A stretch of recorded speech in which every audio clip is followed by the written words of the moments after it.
So we're going to talk tonight about history and theology and reality. I'm not trying to pick a fight with anyone. I am not trying to do anything except share reality. Because you can't have a relationship, let alone a peaceful relationship, without honesty, right? Right, you can talk to me. Otherwise, this is really tiring and I'll be exhausted. So you can't do without having honesty. So we need to get honest. And so let's start with some basic things. There is no such thing as Palestine. Period, end of report. It does not exist. It is a fantasy. It's a made-up marketing scheme. Okay? Now, that's a pretty hardcore statement. When he's looking at me like, how many of you know my friend and dear friend, Dr. Reverend Maureen White? She's amazing and wonderful. But there is no such thing as Palestine. That's a statement that pretty much no one in this room is old enough to have experienced. So we're going to go through some history. Abraham. How many of you guys have heard of Abraham? He's the guy who first did the bridge.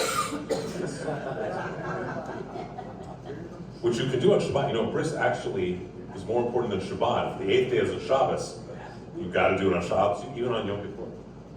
It's the most perfect thing. So what happens? Abraham is in a land at that time called Canaan. God says, go to a land that I will show you. He lives in Canaan, in Canaan, and he has Isaac. And Abraham travels a lot around, but Isaac stays in Canaan, Israel. It's not called Israel at the point, it's called Canaan. It's a bunch of just family clans. That's really what it is. Yaakov, Jacob, his clan gets, I'm going to put this on vibrate because I don't know who that is and where they are. So Jacob, he's very prolific. He takes this command to be fruitful and multiply very seriously. And Jacob has 12 sons and a daughter. And Jacob, his name is changed to Israel. Okay, he has a dream, and he doesn't like his name because Yaakov means heel, like scoundrel, like a heel over your foot. And he wants a new name, and so he's given a new name by God, an angel, however you want to look at it, as Israel, which means who wrestles and triumphs with God. And wrestling, meaning that we both push against, but wrestling is also a very intimate sport. Right? If you saw two wrestlers outside the window and you know they were wrestling, you might think they were doing something else. So they wrestle. And his name becomes Israel. And he, as a result of what happens with Joseph, we go to Egypt, we come out of Egypt with Moses, and we go into, this is roughly 3,700 years ago, when Joshua leads us into Canaan, and it's a bunch of different clans and tribes, nomadic tribes, okay? And we have the prophets, and then we have roughly 3,300 years ago, we have the first kingdom. Each of the tribes have their own land, but we have the first kingdom in the region, which is the kingdom with, does anyone remember who the king was? Saul. Okay, Saul's anointed by the prophet Samuel, and then Saul screws up, and we're going to talk about what that is later tonight, and he loses the kingship, he's deposed, and Samuel anoints King David, and then David has Solomon. Solomon's king, there was a slew of kings, and then in the 8th century before the Common Era, before that, slightly before that, or a few years before that, the kingdom of Israel splits into two kingdoms. The lower two tribes, where they were Benjamin and Judah, are called Judah, and the upper 10 tribes are called Israel. Okay? This is roughly 3,000 years ago.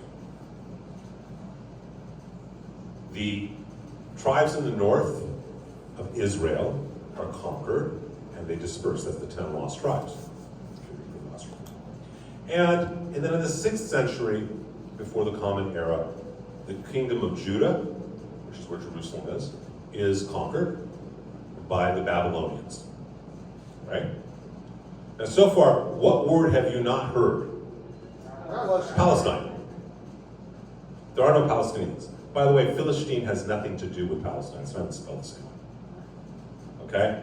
Nothing to do. It's, again, a nomadic tribe of families. So, you have the kingdom of Israel and the kingdom of Judah, and the Babylonians take over, and then decades later, Ezra and Nehemiah convince the king of Babylon to let them come back, and they rebuild the temple. That's the second temple. They're conquered by the Greeks. Okay? And how many have been to Jerusalem? So if you go to the tower, how many have been to the Tower of David light show? Okay, so you remember the light show? They go through all of this, right?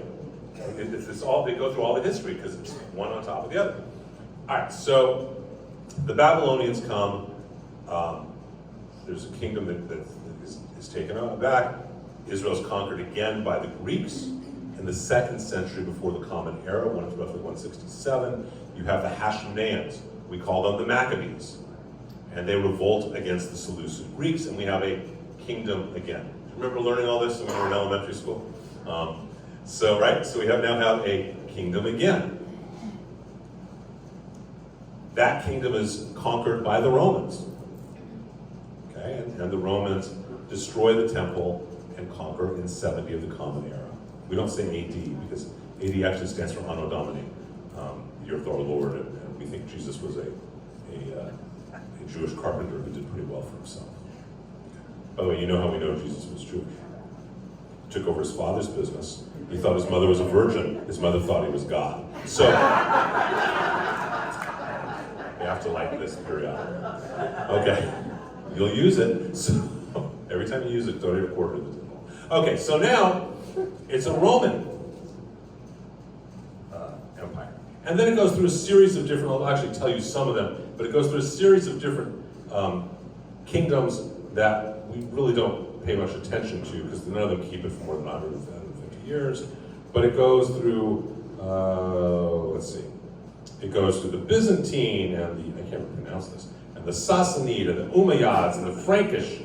Eventually, in the 13th century, it's conquered by a group of people who are actually the ancestors of gypsies, called the Mamluks. And the Mamluks keep it from the 13th through the 16th century. This was in your junior high school history class. It's because she grew up with it. All right, so now you have the Mamluks.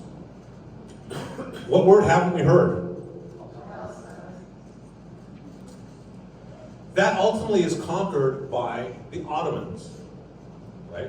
Who take over much of that part of the world, who hold onto it until World War I, when it is then taken over, because they lose World War I, the Ottomans sided with the wrong side.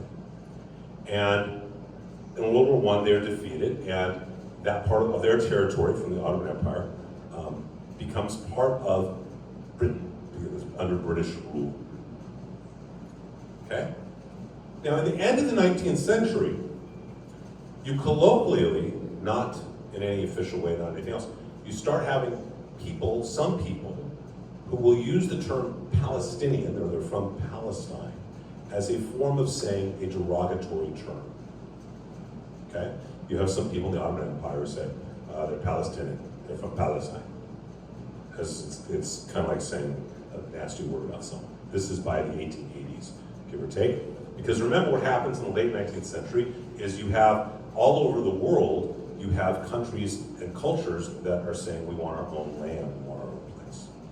Including Zionism, Israel, which we would pray. In 1922, Britain is now taken over and they have a mandate. They call it a mandate, it's a territory. It's not a country, it's nothing else. And they call that region Palestine, which means you're not anybody else. Let me say what that to explain that to you. They make deals with a family that's basically a bunch of cousins, second cousins, third cousins, who end up becoming the royalty of Saudi Arabia, Syria, Iraq, all the royalty, Jordan, Egypt, Lebanon, all the royalty. They're all cousins at that point. And the Brits make a deal with these cousins. You're going to keep your people in line, and even though you're a protectorate of ours, we're going to let you call yourselves whatever you want. Okay? But they still, you don't have Palestine. You have this area that we now think of as Israel, and the Brits have started to call this mandate. There are people who will call it Palestine. Okay? In 1948, UN Resolution 181 declares that there is a country of Palestine and a country of Israel. And immediately, Israel is attacked. Now, the country of Palestine is actually part of the Jordan Protectorate. So what are anyone saying? They're not calling themselves Palestinians at that point. They're calling themselves Jordanians.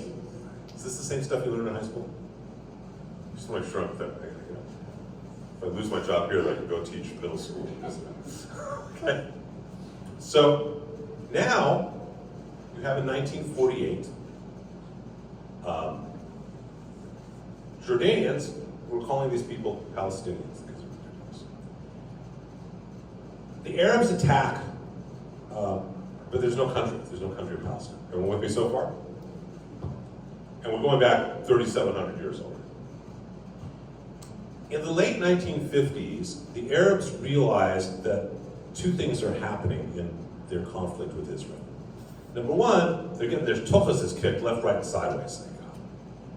And number two, and even more problematic for them, they have lost in the court of world public opinion. Because the world is siding with Israel. Everyone likes David against Goliath. Right? So they got a problem. They're bullies, and they're bullies who are getting beat up. And so the United Arab Emirates go to a company. One of the partners was a man named George Anderson. Let me see if I can say the entire name of the company.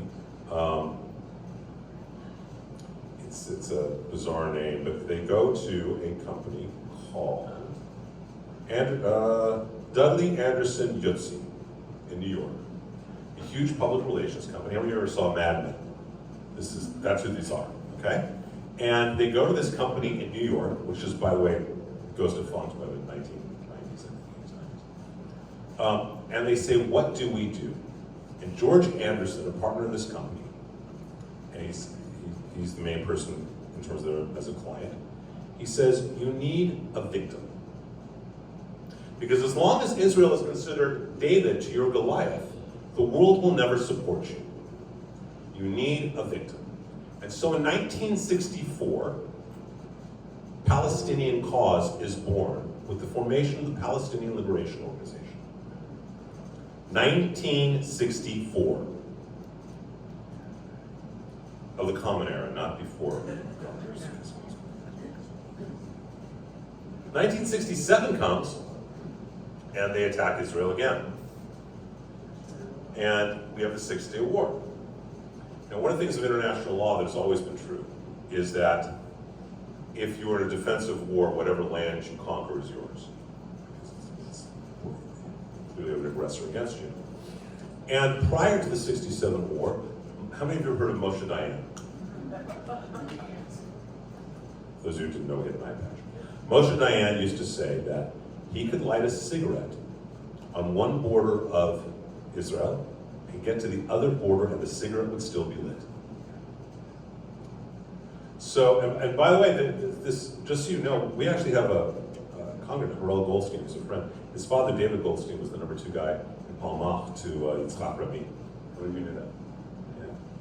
It's bad. So, 1967 war happens, and there's three big battlefronts. In the north, there's the Golan Heights. In the east, I'm going to do it from your side. In the east, which will be over there for where you're sitting, there is the West Bank, the river, the Jordan River. And in the south is Egypt. So, well, in this war, it's the hardest battle. Does anyone know what the hardest one was? Besides you? You don't know? Golan Heights. We lost a lot of people because it's hills that come down by past Tiberias and stuff, and the Galilee. Yeah. So we win and we keep some territory, and we keep Sinai, and then we give it back years later in a land for peace deal. We're going to talk about that Wednesday in class about why does Israel keep making deals of land for peace, and it's because, simply put, and we'll talk about this extensively on Wednesday, the goal of war in Judaism is not victory, the goal of war is peace. We will always trade land for peace. Always. And at the same time, Golda Meir was right when she said, if the Arabs put down their weapons today, we'd have peace tomorrow. God forbid if we put our weapons down, there'd be a massacre. So now you have it, this is where you start seeing the brilliance, and I say that with the greatest of disdain and respect at the same time. The brilliance of what happens with this Palestinian cause that, again, doesn't exist, right? There's no Palestine. There are no Palestinians. North are going to take off the map because they don't really get involved, you get to keep the goal on. But the people in the West Bank, who are they? Jordanians. Who are their fathers? Jordanians. Their grandfathers, their great-grandfathers, their great-great-grandfathers? Jordanians.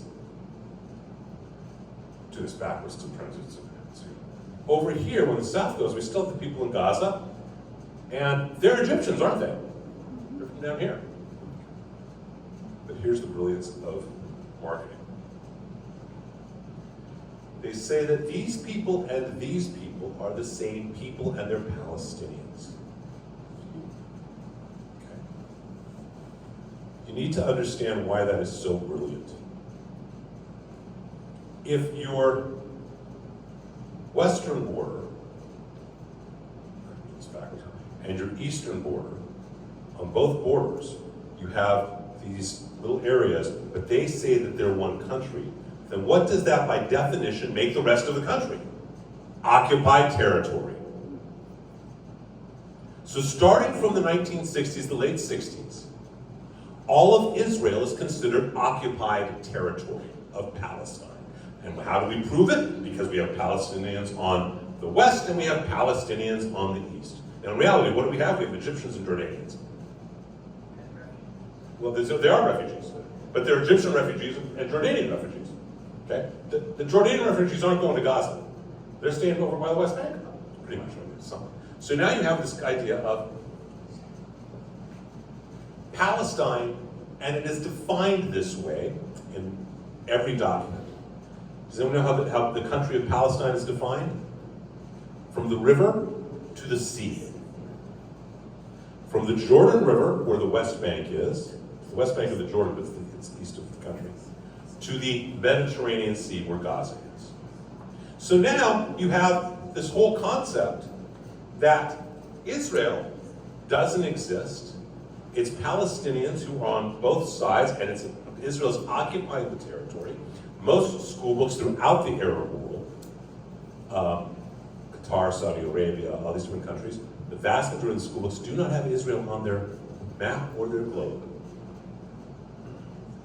Okay? Everyone's seen that so far.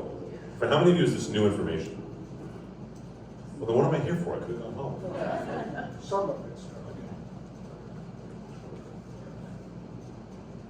So now we have this challenge that you have 60 years of people growing up being told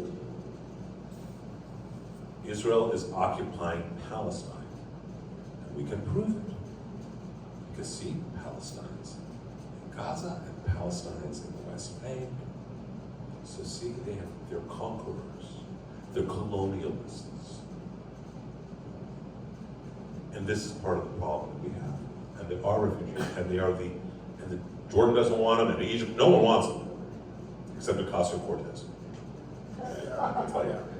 They're now making a big push right now to have, there's a big push that happened today, I don't know if you know that Cortez and Tlaib and Presley and Omar are all saying we need to let all quote-unquote Palestinian refugees into the United States. There's a smart move. Okay, so from a historical point of view, do you see why they captured the narrative and the language, and everyone has bought into it for 60 years? Why? Because we want to be compassionate. But it doesn't change the fact that there is no such thing as a Palestinian. There's a Jordanian, there's an Egyptian, there's a Syrian. So, a friend actually said to me the other day, she said, Rabbi, Shannon, so Rabbi, but for 60 years they've been identifying themselves as Palestinians. So aren't they Palestinians? And my response was, I can wave my hand over a pig all day that thinks it's a chicken, it's still a pig. Right? I can wave my hand, Stan could say to me all day that he's actually a 25-year-old Victoria's Secret model. Right? And owns and is the top selling in a brothel in Vegas, okay, a supermodel. But it ain't so. I'm sorry. It's not. If it was so, I'd rent you out as a fundraiser for the town. Right? There are certain realities here, and the self-identification kind of is meaningless, isn't it? Right? If you say I identify as this, if it's not true, it's not true. And if you have a child and the child says, you know, I think I'm a pirate, or I think I am a police officer today, or I think I'm a walrus, or I think I am a whatever, you put up with it for a certain amount of time until the child has a psychological and emotional maturity, and then you say, look, I'm going to tell you, you may become a police officer, but no, you're not one right now. You don't get daddy's firearm, right? So this is a reality. And the world has chosen for the last 60 years to accept this falsity, this falsehood. Does anyone have any questions so far? Yes. Yes. So, why doesn't Israel hire, I'm being a little facetious, their own Eddie to say and change the narrative? That's a lot easier said than done, because now we get to a different issue. Why is it so easy for people to believe a false narrative? To understand that, we need to go back 2,000 years. There's this guy named Jesus. You might have heard of him. We talked about him, he was Jewish. Right? And the Gospels, and without question, the Jewish establishment persecutes the early Christians 2,000 years ago.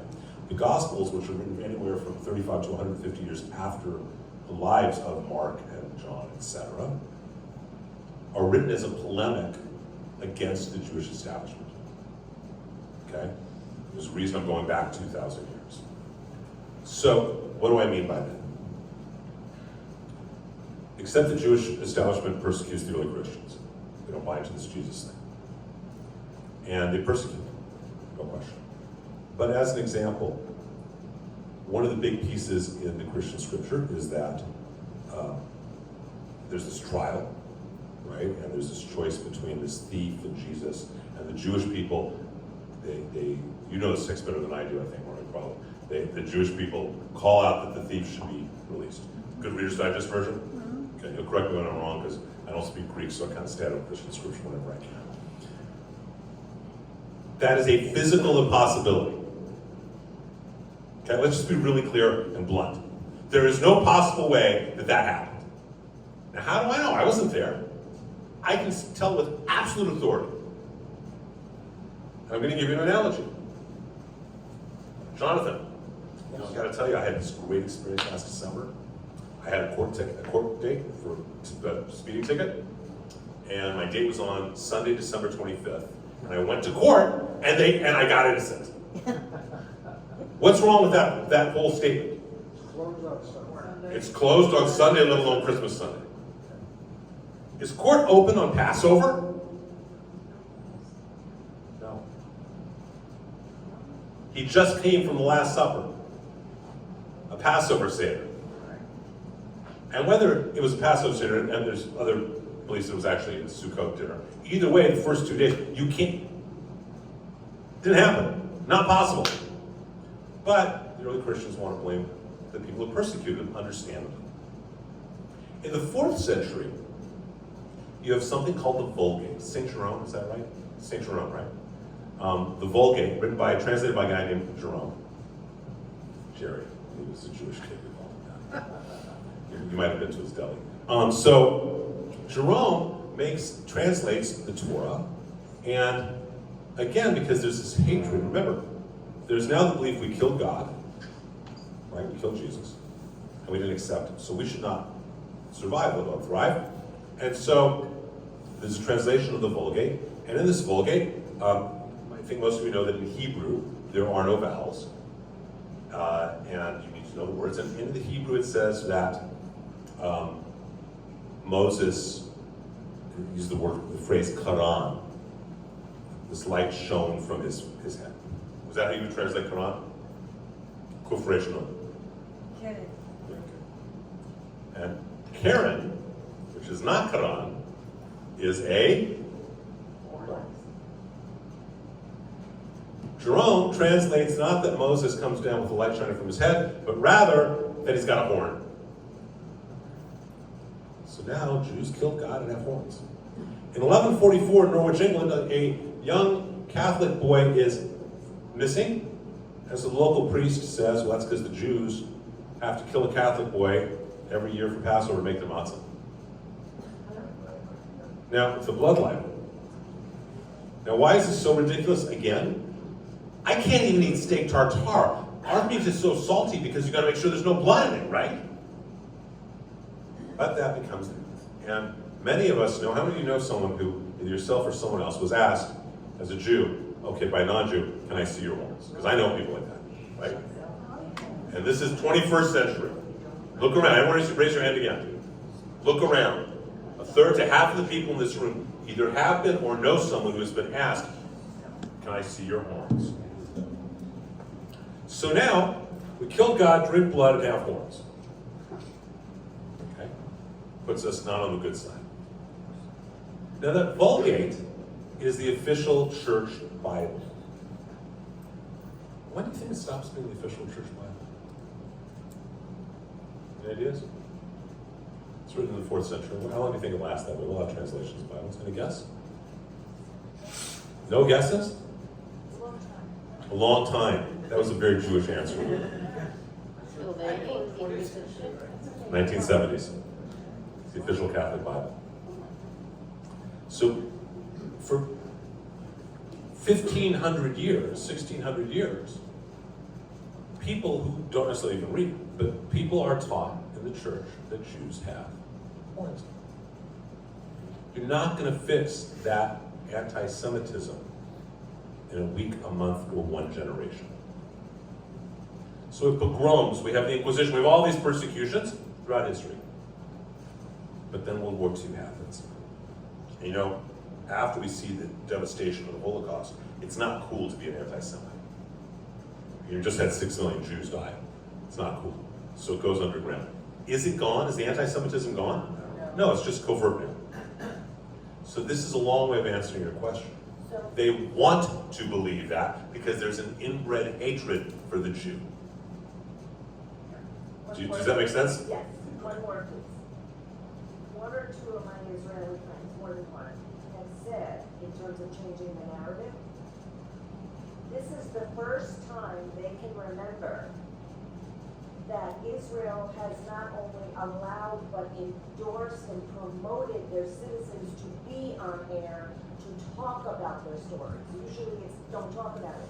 So I'm feeling like that to a degree is changing the narrative because everybody's telling their story. Okay, so now let's move forward to October 7th. Hamas, which is mentioned in this week's Torah portion, by the way. The word Hamas is in this week's Torah portion, which most of us translate as cruel. How would you translate Hamas? Typically we translate it as cruel. How would you translate it as a modern Israeli?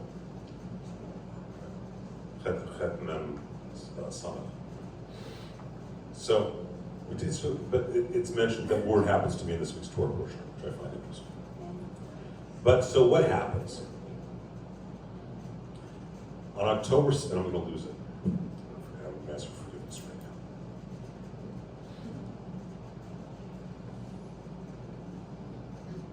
How many of you really watched any of the videos? If you don't have to, don't. Okay.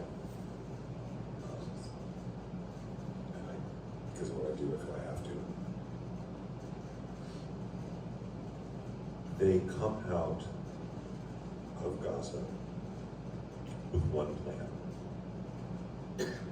Kidnap, rape, and that is part of the plan because then you have dirtied the woman and she can never go and be forgiven. And kill every civilian they can find that is weak.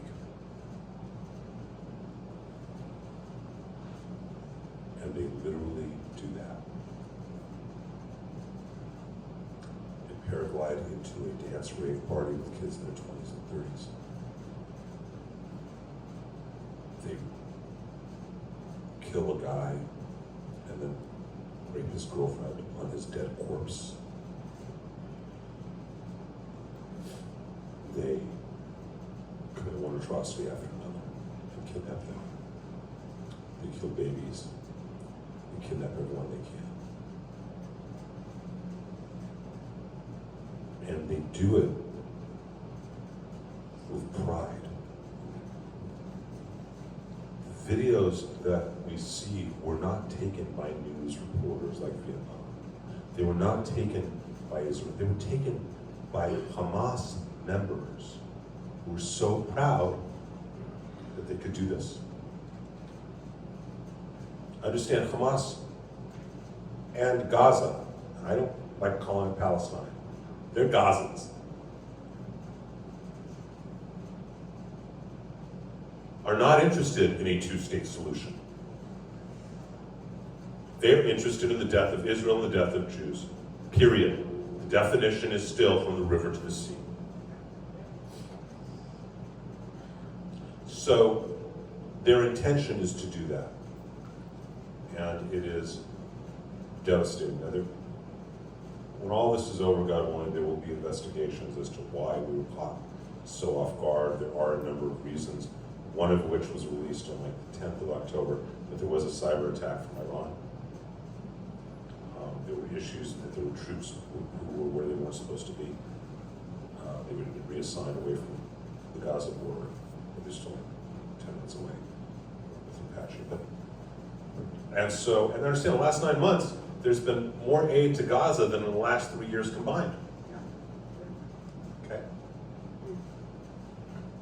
And we can go into the politics, and we can go into Iran, and we can go to America's involvement in this, and we can go to all sorts of things. But the bottom line is, they do what they do.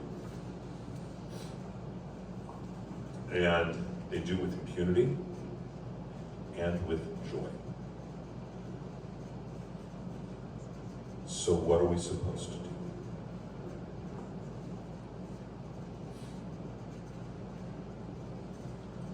You hear me say this a lot, that the Rambam and other sages have taught that there is no hate or anger in the Torah, hate or anger in the Bible. Right? If you have hate or if you see hate or anger, it's you, it's not the Bible. It's hate or anger. And that's accepted by our sages. When it says that God is angry, it doesn't say that in the Hebrew. It says God's nostrils flared, which is not anger, it's passion. Big difference, right? But there's this one thing that's very disturbing to our sages and to anyone who really studies text. Amalek. So it says a couple times in the Bible that we are to be at war with Amalek from generation to generation for always. It says that we are to blot out the remembrance of Amalek, to blot off Amalek off the face of the earth. Very weird statement. And it's so intense, by the way, that King Saul, when he doesn't destroy Amalek, when he has the opportunity, because his logic is, why should the young and the animals suffer for the sins of the old? You know what happens to him? He loses his kingdom. Prophet Samuel comes and says, God has said you shall destroy Amalek. You didn't. You're off the throne. We're going to go anoint somebody else. Okay? He ends up dying. Anything else? So what is Amalek? And it's really interesting language. It doesn't say that we shall destroy the children of Amalek. Whereas we're going to be at battle with every descendant of Amalek, every Amalekite. It says we're going to destroy Amalek. So our sages talk about this, and there's an amazing book called Amalek, the Enemy Within by Rabbi Elijah Shochet. Came out 30, 40 years ago, fabulous book. And Rabbi, how many of you know Rabbi Shochet? And Rabbi Shochet is teaching, and he would say, Amalek. That's just for the 5 of you who know that. But the idea is that Amalek is, because I do a good Shochet impersonation. You do. Francine, your cheesecake is so delicious. But it's not good for me, and Pamina doesn't want me eating it. Okay. Amalek, internally, see who we need to identify who Amalek is. Amalek attacks the ancient Hebrews when Moses is leading them from behind. Now, who's at the back of the camp? The weak, the women, the children, the old, the infirm, right? And Amalek does it consciously. And the idea is that Amalek is the perpetrator, who goes after the weak civilians, goes after the weakest part of ourselves. Psychologically, Amalek is an addiction, as an example, right? Goes after your desire for alcohol, so you become an addict. If someone's an alcoholic, can they have one drink? No, you blot it out of your consciousness. Period, end of report. You destroy it. Someone is a heroin addict, God forbid. Does he have one snort? No. That's internal. You don't negotiate with evil. And how do we define evil that's not forgivable? That which goes after the weak. Remember, even King David is forgiven. The Bible is filled with God forgiving people for doing the most horrid things, except Amalek. Because Amalek attacks the weak. If you had asked me a month ago, what do I think should be done with Hamas? I would say we should try and work out everything we can to have peace. But on October 7th, they demonstrated that they had lost their souls and that they truly are Amalek by coming after consciously the weak. And I was on a podcast the other day and they said, well, we need to defeat Amalek. And I said, no, that's not true. We don't need to defeat Amalek. We need to destroy Hamas. I said, defeat Hamas. I said, we need to destroy Hamas. We need to blot Hamas off the face of the earth and salt the earth with their ashes. I cannot tell you how devastating that is. Not one Hamas soldier was born this way. They were babies and they were born pure. And they had beautiful souls, like every baby. And their elders and their influencers stole their souls from them. And they surrendered their souls. We don't believe in demonology that same way, but they are now nothing other than a demon. There is no soul there. It is not redeemable. It is not forgivable. And they need to be utterly and completely destroyed. And God forbid we take any joy in it. God forbid we have anger at them or hate at them. Because if we do, we are no better and we have lost our souls.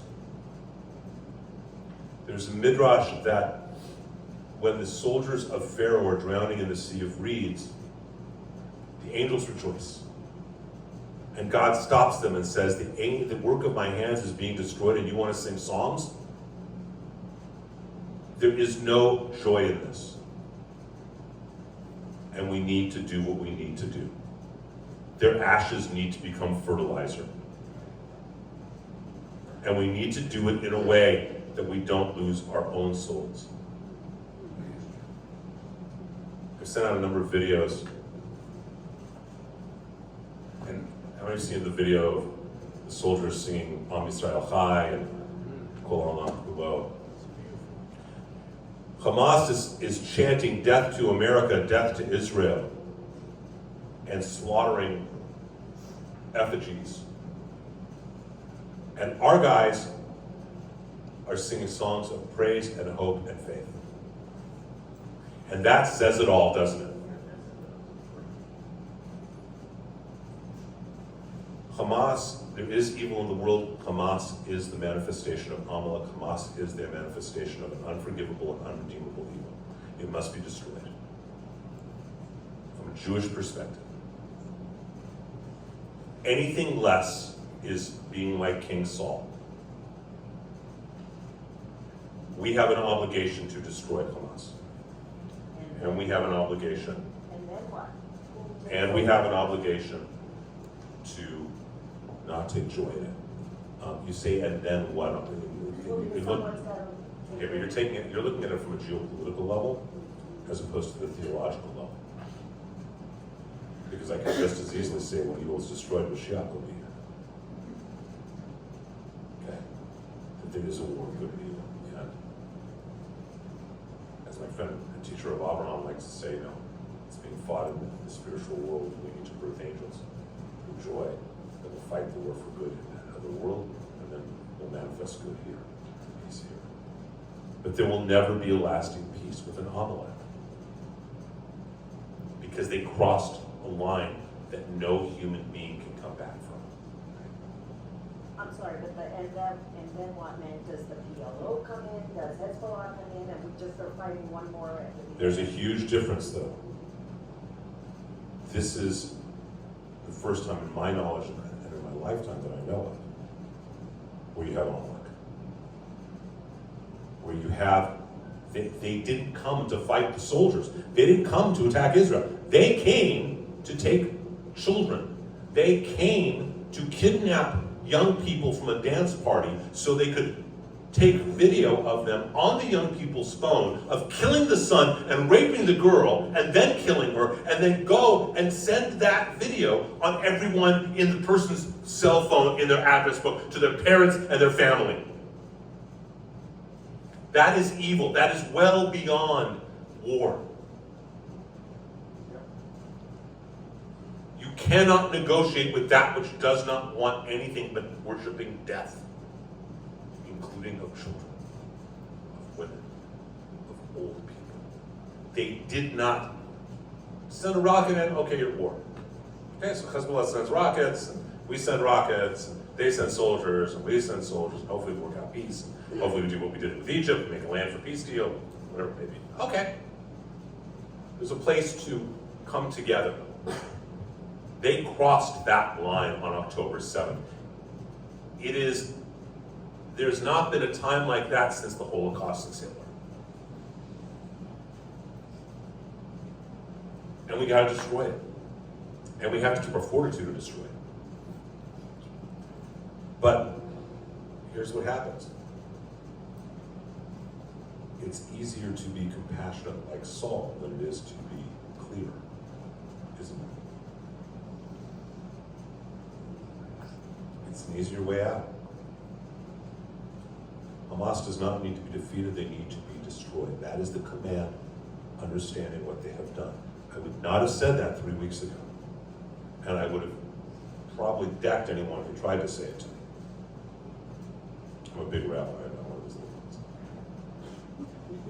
Bumper crop rabbi. The rabbi world, I'm the fridge. I'm Jack. Okay, so, but seriously, it's changed. It changed on October 7th. They came in with that intention. And so now we've got a world, and I said this was going to happen on October 9th, I wrote an article to this effect, that very quickly Hamas was going to say that, again, they're the poor little Palestinian victims, and Israel's the big bully, and look what Israel's doing to us. Let me be really clear. We can end this war in 2 weeks without one Israeli casualty. In two different ways. Okay? Either we carpet bomb Gaza, make it into a parking lot with no underground structure, or we cut off all electricity, water, and food and supplies. In 2 weeks, they'll all be dead. All of Gaza. Now, just guard the border. Not one Israeli has to put his life at risk. And understand, when we go into a house, it takes 5 Israeli soldiers to clear a house. It takes a platoon to clear a building. They're putting themselves at risk, in harm's way, risking their lives for people who want them dead. That's how much, as Jews, we respect life. So because it is our belief that to save one life is to save an entire world, we'll never do that. But we value life too much. Not in terms of we value too much, but our value, it's such a high value for us that we won't. And so already what happened within 2 or 3 days, you started seeing the videos where you started seeing, oh, Hamas is suffering. Oh, the poor Palestinians. Oh, here's a good one. Palestinians are different than Hamas. In 2005, Gaza gets its own self-governing ability. In 2007, by a 90% election, Hamas is elected. The vast majority of people living in Gaza support Hamas. Some have tried to escape. And what happens when they try? Hamas kills them. But the vast majority of Palestinians do support Hamas because they buy into Palestine is defined as the river to the sea. And Israel is occupying our territory. So immediately we start seeing images very quickly of the big bad Israelis. Because they know that works. The world hates Jews, make somebody a victim, and the world will turn against Israel. And it starts working in the last week and a half, doesn't it? And then what happens?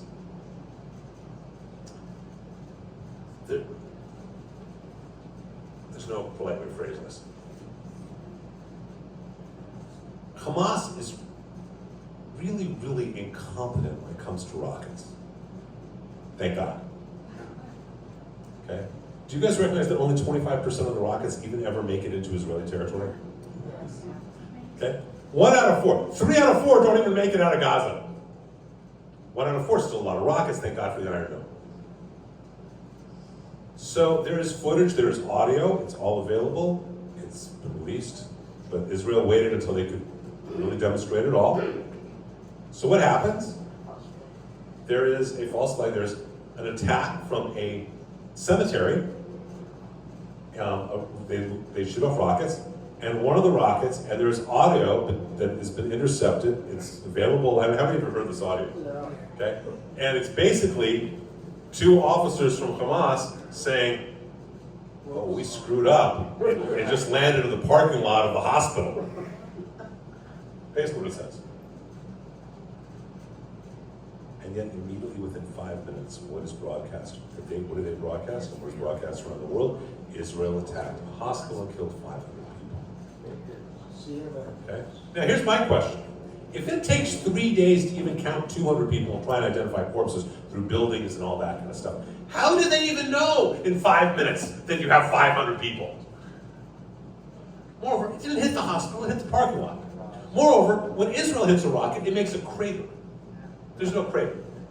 Okay? This doesn't change what goes on with these idiots on Twitter or whatever else it might be, or doesn't change what happens in the press, doesn't change what happens in any of the press, doesn't change what happens that night there are demonstrations against U.S. and Israeli embassies all over the world. It doesn't change that the oldest synagogue, which is a sacred site because of who's buried there, the oldest synagogue in Tunisia is burned and destroyed to the ground. It doesn't change the fact that you have people all over protesting and having demonstrations saying, ceasefire, Israel's bad, they're attacking civilians. Excuse me. First of all, we didn't. Second of all, and there's no question about that, but second of all, we have footage of the Palestinians, of Hamas, joyously raping women and coming in on paragliders to kill them. We have images of 40 babies dead. Babies. Now, because of what the soldiers reported, apparently a vast majority of them, they said, were beheaded, that their throats were slit. Do you know what the response in social media and in the press is and around the world is? Well, we don't have any video of them beheading the babies, so they didn't die that way. This is what is going on. You need to understand this. All of that is already in the distant memory, isn't it? October 7th is in the distant memory because Israel is accused of attacking a hospital. Do you know, it was, I believe it was yesterday, even Ilan Omar, may she be May she be excommunicated and have to live in the Antarctic by herself. Okay? Yeah, this is the other irony. All these people who are doing it, they'd be killed by Hamas, wouldn't they? Right? For not wearing their stuff. So, even she has said that it's the media's fault, but it really wasn't Israel. It was Hamas that did it. Even she came out with that. Although Clay does not. Neither is Presley, neither is Ocasio-Cortez. Neither has Bowman or Jayapal. So the point is that we have to fight something that we need to keep conscious of. So first of all, information is power. When I got ordained, Cantor Nate Lamb, how many of you know Cantor?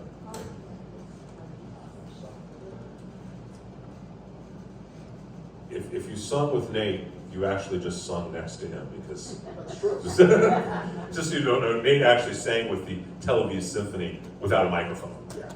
Okay, he's really made a lot of money being a vocal coach for little acts like little singers like Barbra Streisand, Cher, Beyonce, people like that. Little.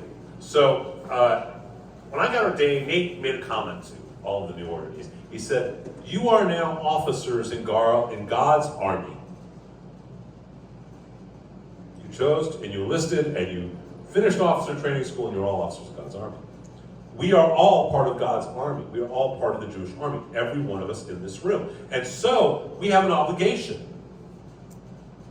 Now, that obligation is not for us to go enlist and go to Israel. But we do have an obligation. Yes, part of the obligation is to donate, part of the obligation is to give, part of the obligation is to support. We have a bigger obligation, though. Because I don't think anyone here is going to give $1 million, and if you are, I want to know why it hasn't come to the top. We have a bigger obligation. We need to educate, which means we need to be educated. We need to tell people, left, right, and sideways, the real history of the region, that there is no Palestine. And stop being scared of how people are going to view us when we open our mouths and tell the truth. We need to sit there and we need to say, excuse me, it's clear, and here's all the proof, you can see it anywhere. Israel is not hurting Hamas. If we wanted to, we would have. It made it a lot easier on ourselves. Rather, we're trying to save every single life, and we need to let people know, don't forget October 7th. Everyone here has heard the phrase, never forget, right? About the Holocaust. Well, that never forget needs to be about October 7th as well. We need to put those images in people's faces. Because this is Amalek. This is another level that is evil. And so we need to do that and to show that and to demonstrate that. And we need to keep our souls clean and not take joy in any of it. Because already you see that we're losing the PR war again, aren't we? Mm-hmm. Why is Tlaib allowed as a United States congressperson to have a Palestinian flag outside her office? And we need to get honest. And honesty does not make you popular. Yes? She has a Palestinian flag next to an LGBT flag. Yep. And LGBT people would be killed in Gaza. Like that. And she doesn't see the irony in them side by side. So what? The White House, right? So, telling the truth, one of the reasons Jews have been unpopular for a long time is that we're committed to truth and ethics, to trying to better ourselves, trying to make ourselves better, trying to make the world a better place, because okay. And that's a tough reflection for other people. People don't like when you tell the truth and call them on their BS. 4 years ago, how many have heard of this guy, Tucker Carlson? Apparently Tucker Carlson today did, I actually have never watched one of his old shows. I've seen clips, that's all. Apparently today, Tucker Carlson did a show. Anyone want to watch Tucker Carlson today? Apparently he did a show on BLM and George Floyd. Okay? Today. It was released today? 4 years ago, I wrote an article. Allison can vouch for this, okay? I also like to say I have the receipts. Right? I wrote an article.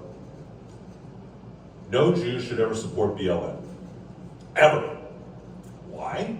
Because BLM has in their manifesto, in their charter, it calls for the destruction of Israel. In their charter. Okay? How many of you knew that? In their charter, it calls for the destruction of Israel. So why the heck is any Jew supporting BLM? Yet how many Jewish organizations, including synagogues and the ADL, have partnered with them and raised money for them? And when you confront any of these rabbis for the last 4 years, or any of Jonathan Greenblatt as an example, the answer is, well, they don't really mean it. They don't really mean it.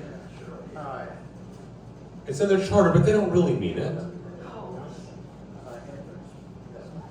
If someone says they want you dead and they're willing to publish it, they probably want you dead. It's certainly not a chance I want to take. So, I wrote articles and was castigated for it. How many of you have ever heard of a man named Horst Wessel? This is going to be good. Horst, well, you better have heard of this. Horst Wessel, I believe the year is 1933, but it's in the 30s in Germany. There's a man named Horst Wessel. And you can Wikipedia this. It's all very open. Horst Wessel is a Nazi. Horst Wessel is a drug dealing pimp. Bad mobster, bad guy. Okay?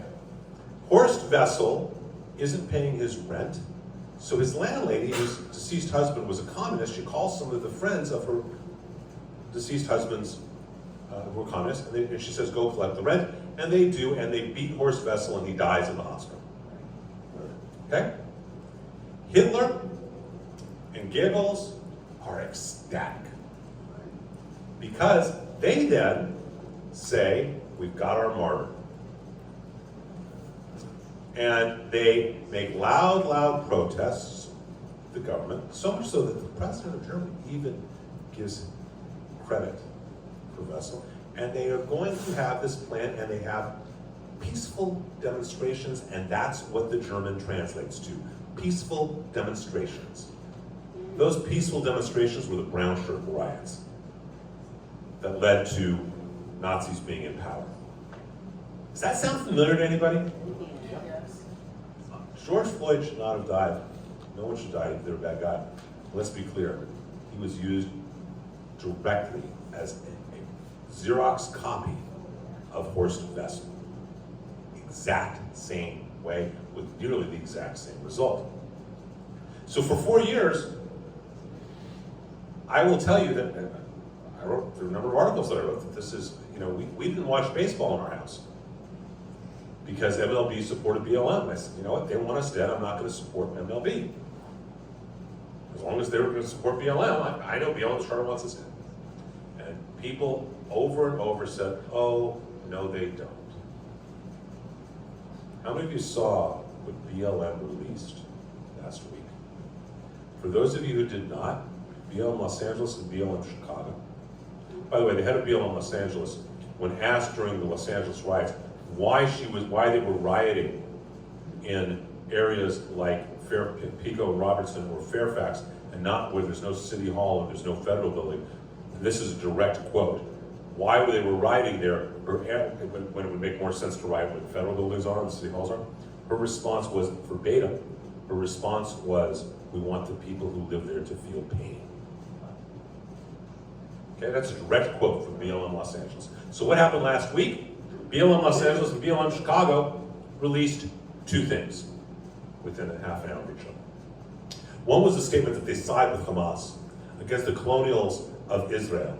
Again, and that they appreciate that Gaza is the world's largest open-air prison. These people have been abused. The colonialists need to be thrown out and destroyed at whatever cost.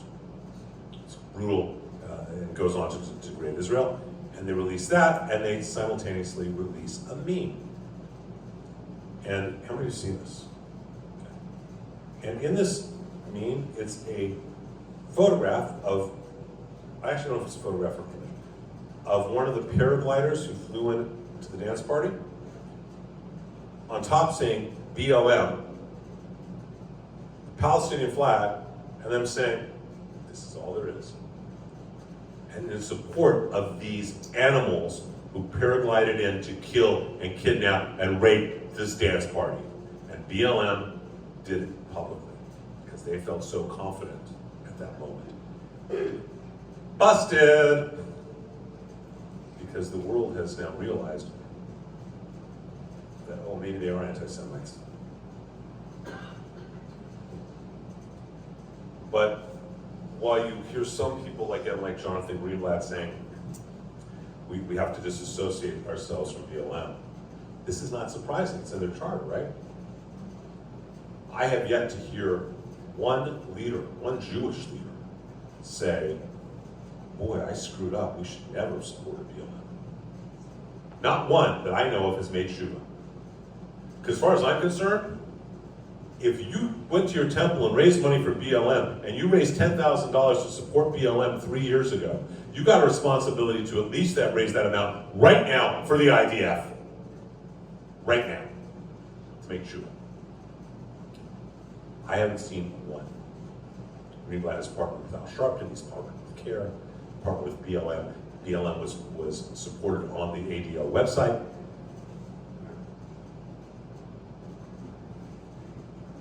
So we need to educate. Yeah, Prince. But if you had told every single Jewish person that during those days said BLM is anti-Semitic, look at the charter, they said that's not true and you're a racist. Allison, how many times have I been called an evil racist? Many times. And let's just be clear. I actually initiated the path of Ifa from the Yoruba people of Nigeria. Okay? I actually know the prayers in Ifa. I actually chant and carve my own djembe drum. It took me over a year to do. I actually have I got some real cred in that world, okay? And I worked in the civil rights movement, so, you know. Okay? Yeah, it's real simple. There are nice people and jerks, and I don't care if you're white, black, Jewish, or anything else. You've got nice people and jerks. Okay? Not about the color of the skin, it's about the character of their heart. So, but yes, and for 4 years I have heard that. And not only have I heard that, that's been an attack on this temple. Oh. Kim, you know that, right? But hasn't also BLM, even though there's the organization that we certainly don't want to support, but so many people like the same thing with critical race theory. They lumped supporting African Americans or black people as BLM. And so I think that's the biggest problem with it. It goes back to the media, the propaganda, everything. So how do you fight it? You fight it individually and you stop it. Okay? You stop it one person at a time, starting with ourselves. You call it out. Every one of my friends that marched and try to convince me to march because it's about all lives matter, not just black. I said, well, then go to a different march, but not BLM. And I copied and pasted the language from the charter and sent it to them. And they were still denying it's in the charter. I'm like, I did the work for you, but go ahead and look it up. There it is. Go support something else. It's okay, understand one second. So it's understand that we have a challenge here in human nature. You know, okay, real quick. Thomas Sowell has a book. It's a new book. It just came out. I strongly suggest you read it. In that book, he says over and over again, fight this nonsense with one phrase, fact. So here's That's, here's one of the things with all of this, okay? Who here has a background in counseling or psychology before, besides Dr. Maureen? Anyone else? Okay, so you'll verify what I'm gonna say since, or you won't. Or you won't. I love you. So, it is much easier for a person to rationalize that they are right and have been right than it is for a person to take responsibility for having been wrong, say I'm wrong, I'm sorry, and fix it. True or false? Okay? It is very, very difficult for someone to say, boy, you were right. Not only is it in the charter, they really did mean it. I'm sorry. I was wrong. I'm sorry for losing our friendship. I'm sorry for picking on you, whatever it may be. That takes a level of psycho-emotional responsibility and maturity. It's much easier to say, no. BLM still doesn't hate Israel. They just hate the BB kind of Israel. They love Israel. They love us Jews. They just don't like what Israel is right now. A lot easier, isn't it? It's rationalization. What's the truth? So, Israel. So we need to arm ourselves with, anytime anyone says anything, instead of being polite and quiet, we need to say, that's wrong, and call them on their falsities, their myths. And I'm sorry I'm talking now so much, but, Why would you be sorry? That's when we know you're Jewish. what, If you were quiet, I wouldn't know what to do. and it wouldn't be me. And moreover, you would know that I was not a Jewish man if I asked you for directions anywhere. Go ahead, please. So the BLM thing, very aggravating. Do you have any, because I was copy pasting and trying to get supply facts. The universities in this country right now, and the protests that are happening, if it was the KKK going against the blacks, the universities would shut it down in a heartbeat, but they're not shutting down. I'm not as upset still upset with the pro-Palestinian.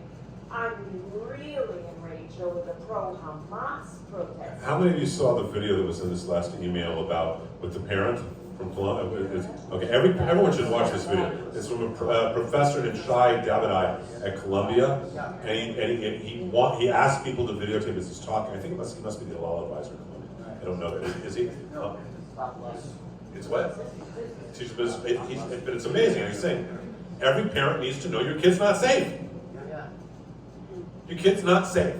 Just that simple. They wouldn't allow the KKK to have a student group, but you can have a pro-Hamas group on campus, at every one of the campuses. So what can you do with that? What can we do? I can't copy paste. Okay, go ahead, Joel. Something that is, it's realization for him, and some of us already do this, because it makes a little bit. Can you speak up? So for him, he realized something for the first time, but a lot of us have been through other things and whatever, we've never been saved. So all this did was just lift the veil of this idea that people who are like, there's good Jews and bad Jews. It's like, no, there's just good and bad Jews. It has nothing to do with Jews. It has nothing to do with being Arab or Muslim or whatever. There's good and bad Arab. This lifted the veil off of a false sense of acceptedness that everybody. Yeah, it's a logic that if you assimilate enough, then they're going to leave you alone. All it means is they're going to come for you last. But this isn't new for us. 2,000 years ago, I've told this story many times because it's from the Talmud. 2,000 years ago, you're forbidden from practicing Judaism by the Romans. Rabbi Akiva continues to practice and teach Judaism, Torah. And so another rabbi says, you could die from this. You could be killed for this. You should stop doing it. And his response is a parable.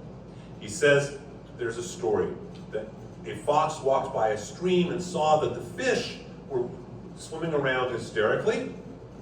And so the fox said, what is wrong? And the fish said, well, the humans have set traps to kill us. And so the fox said, why don't you be like our ancestors were and come out onto the land and we will live together in peace. And the fish looked at the fox and laughed and said, you're supposed to be such a wise animal. You're actually the most foolish. For if I'm in danger when I'm in my stream, how much more danger when I'm out of my stream? And Akiva then continued. He said, our stream is the Torah. It is the life and length of our days. If I am in danger when I am in Torah, how much more am I in danger when I let go of it? The answer is, we need to get Jews back to being Jewish. Okay? We need to make it accessible. We need to get Jews back to being Jewish, back to having a personal relationship with God. That's the first step. Education is the first step. Yes? I have a lot of questions, but I'll save those till I have one. Often they say that we're the chosen people, Right? so we were chosen to suffer. No. Okay, can you explain why Sure. God? We're chosen to bring Torah to the world. I'm with you. Can you explain why God allowed October 7th to happen? Do you have kids? Do you have kids? I have no biological children. Do you have kids that you've raised? Yes. Okay. You ever give them enough rope to hang themselves with, so to speak? You let them make choices because they're going to do things and they got to grow up. And then you let them make mistakes. And if you think that October 7th caused us pain, caused God a lot more. So God's not a puppet didn't allow master. it. God didn't allow it, you're saying. That is a Christian theological God is a puppet master type of theology. We do not believe God is a puppet master. God is a partner. He gives us free will. That's why the angels get angry with him, because we could make mistakes. So God is not a puppet master. To say that God allowed this or permitted this is antithetical to Jewish theology. Okay? So God is in as much or more pain than any of us are. And that's something we need to recognize. We need to educate. We need to be aware of the situations. We need to be aware of what's going on in the world. We need to be aware of the publicity campaigns against us, what the Hamas does. We need to be aware and be able to point it out and call people and say, look, don't tell me about BLM doesn't mean it. They do. Don't tell me the Hamas doesn't want us dead, that there are good Palestinians and bad Palestinians, and the Palestinians really don't want Hamas there. If the majority of Palestinians, people who identify as Palestinians, the majority of people living in Gaza didn't want Hamas, Hamas wouldn't be there. Okay? It's that simple. So, if don't tell us that, oh, Israel's the big bully. You know what? We put our boys and girls and women on the line every moment. Because you can level that building a whole lot safer than sending in a platoon.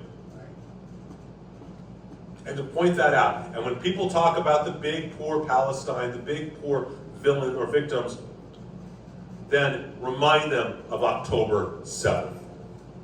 Yeah. Thinking about October 7th, last Saturday, whatever happened is beyond anything that we can imagine.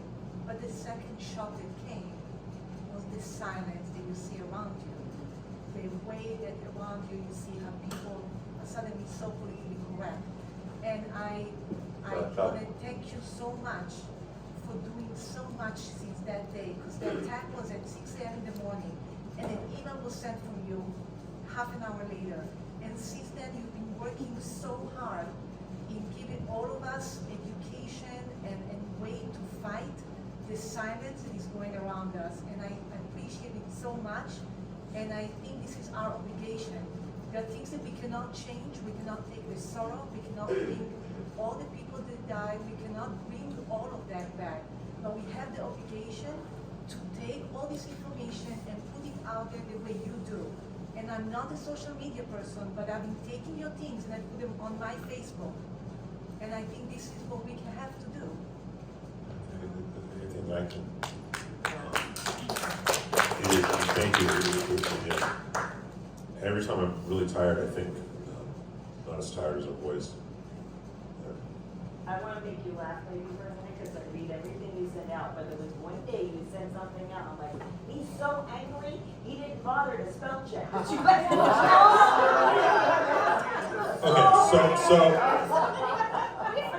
I have, first of all, it's not about being angry, it's about A, being late at night. B, it's called big thumb syndrome on the phone. Okay? And C, for those of you who don't know, we've been in the process of moving. We have been sleeping in one house on air mattresses. Okay? As we're trying to get this, it's a long story, but we're trying to get this moved on. And so, sleep is something. It's okay, it's just like, oh my God. Yeah, well, it's kind of, well, yeah, so I apologize. It's not anger, it's really just exhaustion. It's really just exhaustion. We did this video this morning or today for the tour talk, about Noah, and I looked at it and I said, God, you look awful.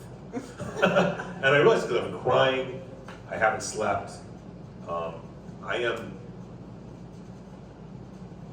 I am so devastated by this that we have to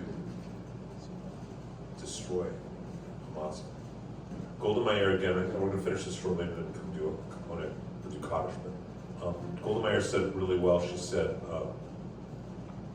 when there's peace, we may be able to forgive the Arabs for killing Israeli children. We will never be able to forgive them for forcing us to kill theirs. Every one of those souls was born pure. Every one of them. Surrendered, rejected, whatever you want to take it, lost their souls. That is, for me, I'm not sure how others feel about it, but for me, that is a level of pain. That is profoundly deep for me. So, look, I think we need to pass out that information. We need to share stuff. Videos are a really good way of doing it. I think there's a... Can you give us a list of what the companies and the institutions we should boycott? Because I don't know all of them. You've given us... All of them. I'm sorry. So the answer is, you asked about universities. The Wexler Foundation pulled their money from Harvard. Now, Harvard's endowed from here into the 25th century, but it still makes a difference. Anyone who is still supporting the ADL is out of their minds because it became an anti-Semitic organization with what it adopted. When it split off from the name Griffin in 2009, and then when they hired Greenblatt in 2015. But he doesn't even. That's who he is. He has another agenda. He didn't change. It's no longer a Jewish organization. Their motto is fighting hate for good. Okay. So we can certainly make comments, but we need to talk to people.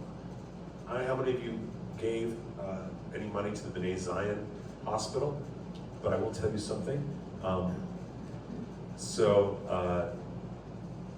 Through relationships, through this community and other relationships, and partially because of Sebastian Gorka, we publicized it on his radio show, we have raised almost $200,000 for B'nai Zion through this community.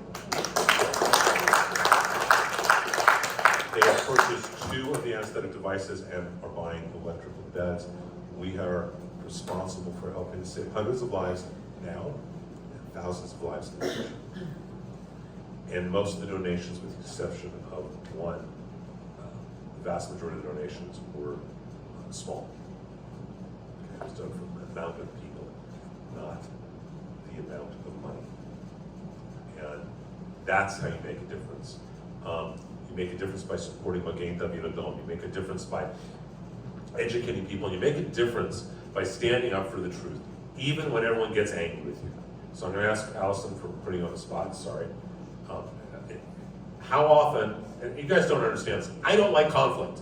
I know nobody believes that. I really don't. Okay? I really don't. I really don't like conflict. It's been pretty much non-stop conflict for a few years, hasn't it? okay? Because more than disliking conflict, I dislike, I hate, I don't know if we're strong enough, injustice. It says, tzedek tirdof, justice, justice, so you pursue. And so, when I see an injustice, I got a voice, I got, you know, what's the line? I got a phone and a pen. So, right? So I use it. And we all need to in our own ways. And we need to call out people when they say, there are people under the age of 20 here, when they say falsehoods. Okay? We need to call them out. We need to say, I'm sorry, that's not the case. All right? Yes, Biden's been very supportive of Israel so far, thank God, up until his speech where he tied Israel into Ukraine. Yeah, of course. Okay? Hold on. But let's take a look at the history. The plan for October 7th was planned for months. The $6 billion was being planned as well. You think it's a coincidence that they timed it when they were getting the money? No. But we'll take our friends where we can get them. God bless Biden for helping so far. And so we need to be really clear. We need to take our friends where we can. We need to educate people. We need to be honest with people and say, this is just not true. There is no Palestine. Okay? There is no Palestine, I'm sorry. So stop playing the game. Some members say free Palestine, you know, everywhere on social media. Okay, now do you realize how many tens of millions of dollars Amazon.com has already made on this war? Between the shirts and the flags and the gadgets, okay? Tens of millions of dollars that they have made. Where do you think all these flags, someone's making all these flags, aren't they? War makes profit. Okay? Let's remember that too. So we need to call it out. We need to say it's not true. We need to be very clear about what Hamas is and what Palestine is and isn't. We need to be clear about our historical tie. We need to be clear about never forgetting October 7th and what these shells of human beings did. Yeah? What did you say about the ADL? About the ADL? The ADL for the last number of years has not been about Jewish causes. Yeah. Oh, you want okay, I'm sorry, I get very irritated by certain things. And I get more irritated when Jews do those sort of things because I love Jews. How many of us agree that if you're going to raise money right now, well, we raised almost $200,000. How much of that do you think went to the temple? Which, you know, as most of you know, we don't have our budget for the year, right? How much do you think of that went to the temple? Zero, right? Zero. And it shouldn't, right? And how many of us have given charity in whatever way to go to Israel, right? Can we all agree that the most important Jewish charity right now is in Israel? Does everyone agree with that one? Yes. Can I get an amen? Just so I can get my Baptist thing going. Okay. All right? Jonathan Greenblatt, yesterday, the day before yesterday, sends out a letter. Okay? As war is going on in Israel, I can actually find it for you if you want. I should read it to you because it's just, it's inconceivable. It's literally inconceivable. And of course, being who I am, I publicly published it because he's such a piece of work. Jonathan Greenblatt sends an email from the ADL, CEO of the ADL, with our hearts. Okay, with our hearts still aching for our brothers and sisters in Israel, we must also direct our attention to the threats here at home. And so I'm asking to ask for your support to support ADL's work now. This Schmendrick, I got better words, is using the war to raise money for ADL. Is anyone else offended by that? I am. Yes. I find it disgusting. Yochanan, I find it disgusting. So does that give you an answer? Yes, because I thought that they would put this as a. Oh, they are. So they can raise their own money. No. I'm not, Greenblatt has base salary is $1 million too. Okay? $1 million is his base salary. Frederick Blocks is 600,000, yeah. So, yeah, Alex, you want to say something, then I want to close this off with some comparisons. Greenblatt is a Jew for George Soros. Okay, let's not get into the politics of all that, because it's, okay, wait, Alex, wait, stop. We're gonna put a pin in that and finish Shabbat, okay? Okay, because we don't need to do Lashon Hora, and that's why I was reading exactly what he said. I did not want to misquote him. So, what do we need to do? Call out Hamas, call out the falsities of Palestine, give a history of what's really going on, call out the fake PR, call out BLM, call out these congressional people, call out all of that. We need to educate the people in our lives and let them know, because then, in the same way that a virus passes, we also can pass a virus, but it's a virus of education. Instead of a virus of an anti-Semitic hate, we can pass a virus of education. We can pass along information. Information is power. So now we've learned something new tonight. Okay. I have one more question, Robert. Yes. Okay, Taleb, in Loudly, my loudly. view, Taleb is calling for violence.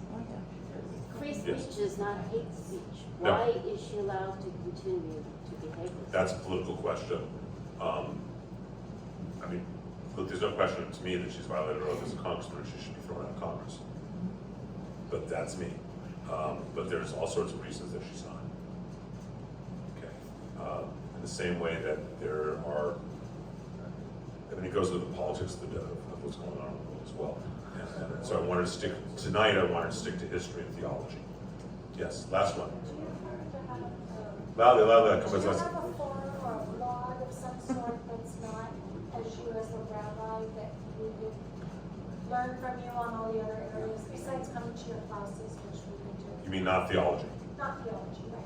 We're doing the theology, but for all these other. Yes, and if you come to me, I will give it to you personally. Perfect. And anyone who wants that, I'm happy to give you how to follow what I write, what I do, but I don't do it from the pulpit. Of course. It doesn't belong on the pulpit. I have always said there are two rules. I will not talk politics from the pulpit, other than to call out anti-Semites, and I will not badmouth Israel from the pulpit. And those are hard and fast rules, and I don't care what Israel does. For all I care, Israel wants to carpet bomb Gaza today, and they want to make it into a molten mess. I will support them. Because the moment I don't support Israel, every anti-Semite gets to say, see, the rabbi doesn't even support Israel. And if I really want to be involved in the decision making, every one of us can move to Israel and be a citizen. Okay? And as Alice and I realized, there's a great job for me in Israel too. No, that's, okay, I'll finish this talk with a joke. How many of you have been to Israel? So there's an old joke in Israel. A rabbi from America is a bus driver or taxi driver in Israel. So for those who don't know, I've been a member of the Magic Castle for almost 40 years. Okay, and so we were at a hotel and they had a variety show. We laughed, and we went to go see this variety show. And it was an animal actor magician. This guy was god awful. He took 15 minutes to do a 2-minute trick. There were kids in the show, in the audience. He was so funny he couldn't be quiet. He walked off stage. I looked at Alice and I said, most rabbis, they go to Israel, they gotta be a bus driver. Me, I could be the country's best magician. All right, so I want to say 2 prayers tonight before we go on and finish with one. The first is Misha Baruch. And I hope this was good for everyone. I hope this was useful. Yeah. And on Wednesday night, we're going to do a different but similar program on war, on the Jewish take on war and peace, conflict and resolution. Judaism is very, very clear about war and peace, conflict, resolution of those things. Very, very clear. In fact, there's an entire Torah portion that is entitled, the name of the portion is When You Go to War. Okay, it's not if. So, that's going to be Wednesday. But I think there are 2 things to do before we close out this and go have lemonade. And I want you to know there's lots of cookies and there's wine. And if you ask nicely, I may let you have some of the cheesecake that Francine made. That she doesn't know she just made for me, but I really appreciate it. No, I'm not gonna, it's really bad for me, so I can't do it. For those of you who haven't had Francine's baked goods, I just asked them to give me a pizza. Those of you who have know exactly what I'm talking about, right? I mean, yeah.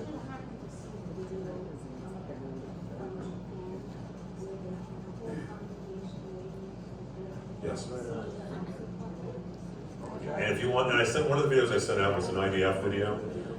So if you look at the videos that I sent out today, one of them is, how many of you watched all of them? How many of you saw the IDF video of singing? It's actually an IDF video singing Hatikva. It's, it's making me cry. There's also a beautiful, I don't know who this guy is, sent to me, an amazing version of Mishaberach for the members of the IDF, a guy named Eli Levin. I also want to remember there's this guy, Ari Lesser, who I got introduced to 10 years ago because he did a song, if you want to boycott Israel, that's cool. But if you're going to do that, you don't want to have a double standard, you better boycott North Korea and China. He goes through 150 countries or something. Okay, who have more, it's great. But he did a video of about Hamas. It's a fun, but it's fun. It teaches. Look, you show that to someone. Say, look, watch this, and let's have a dialogue about history. Let's have a dialogue. Watch that. Use any tool in your tool belt, because that's our job. So we have a blessing and an obligation to pray for healing, Ms. Shabbat.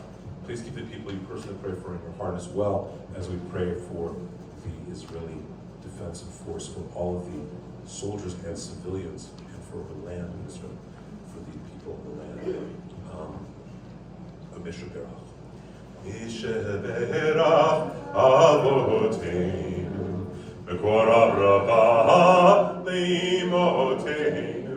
May the source of strength, who blessed the ones before us, help us find the courage to make our lives a blessing, and let us say Amen. Mishaberach Imotenu, Mekor HaBrava Le'avotenu. Bless those in need of healing with a renewal of heart, a renewal of spirit, and let us say Amen. So, on page 124 in your prayer, I think. You're not supposed to say Kaddish without having the prayer book in front of you. So I keep it there. But on page 124, we have the Kaddish. This is the prayer. It does not say anything about death. It says that God has made God's self greater, God has made God's self more holy, God has lifted God's self, God has sanctified God's self. And we say it as a recognition that all those who have died have increased God's quality and godliness.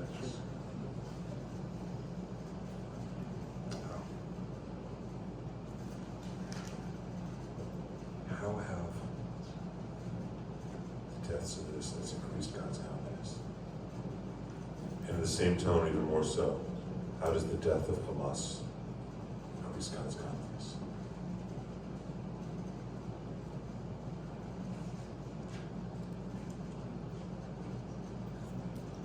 How many of you are in pain about any of those things? How many of you are in pain about any of those things? About these deaths, these tragedies? Our pain is nothing compared to the pain of God. It increases God's godliness because it gives even more pain, from which can come compassion and kindness, from which can come strength, from which can come courage. Courage does not mean to be without fear. Courage comes from the French le coeur. It means to come from our heart. And so this pain, we say Kaddish, so this pain brings us courage and strength and faith.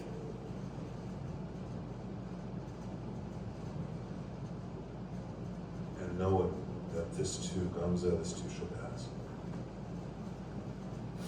And the same way there aren't a lot of Moabites walking around.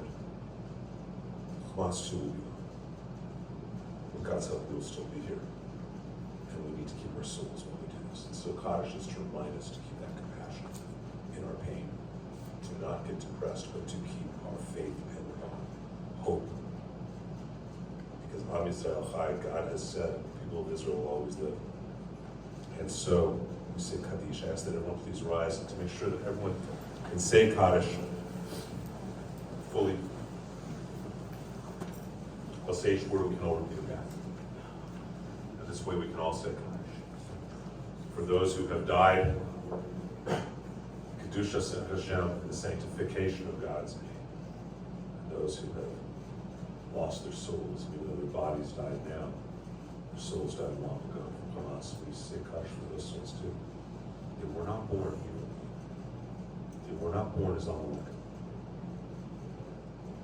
And we need to recognize that so we can do what we need to do without any sense of hate or anger, joy or guilt, but do what we need to do so we can get to a real and permanent peace. Please we say Kaddish.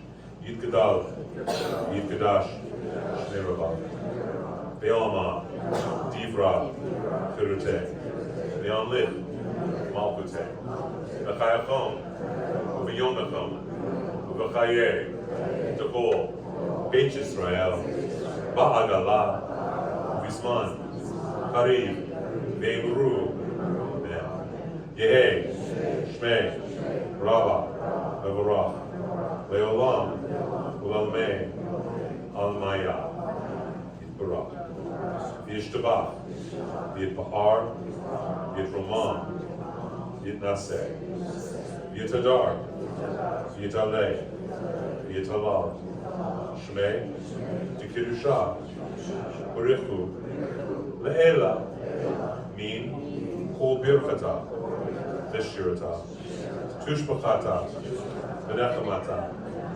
Damiran, Be'alma, Be'imuru, Amen. Yehei, Shlama, Rabba, Min Shemaya, V'chayim, Aleinu, Be'al, Kol Yisrael, Be'imru, Amen. Oseh, Shalom, Bimromah, Hu, Ya'aseh, Shalom, Aleinu, Be'al, Kol Yisrael, Be'imru, Amen.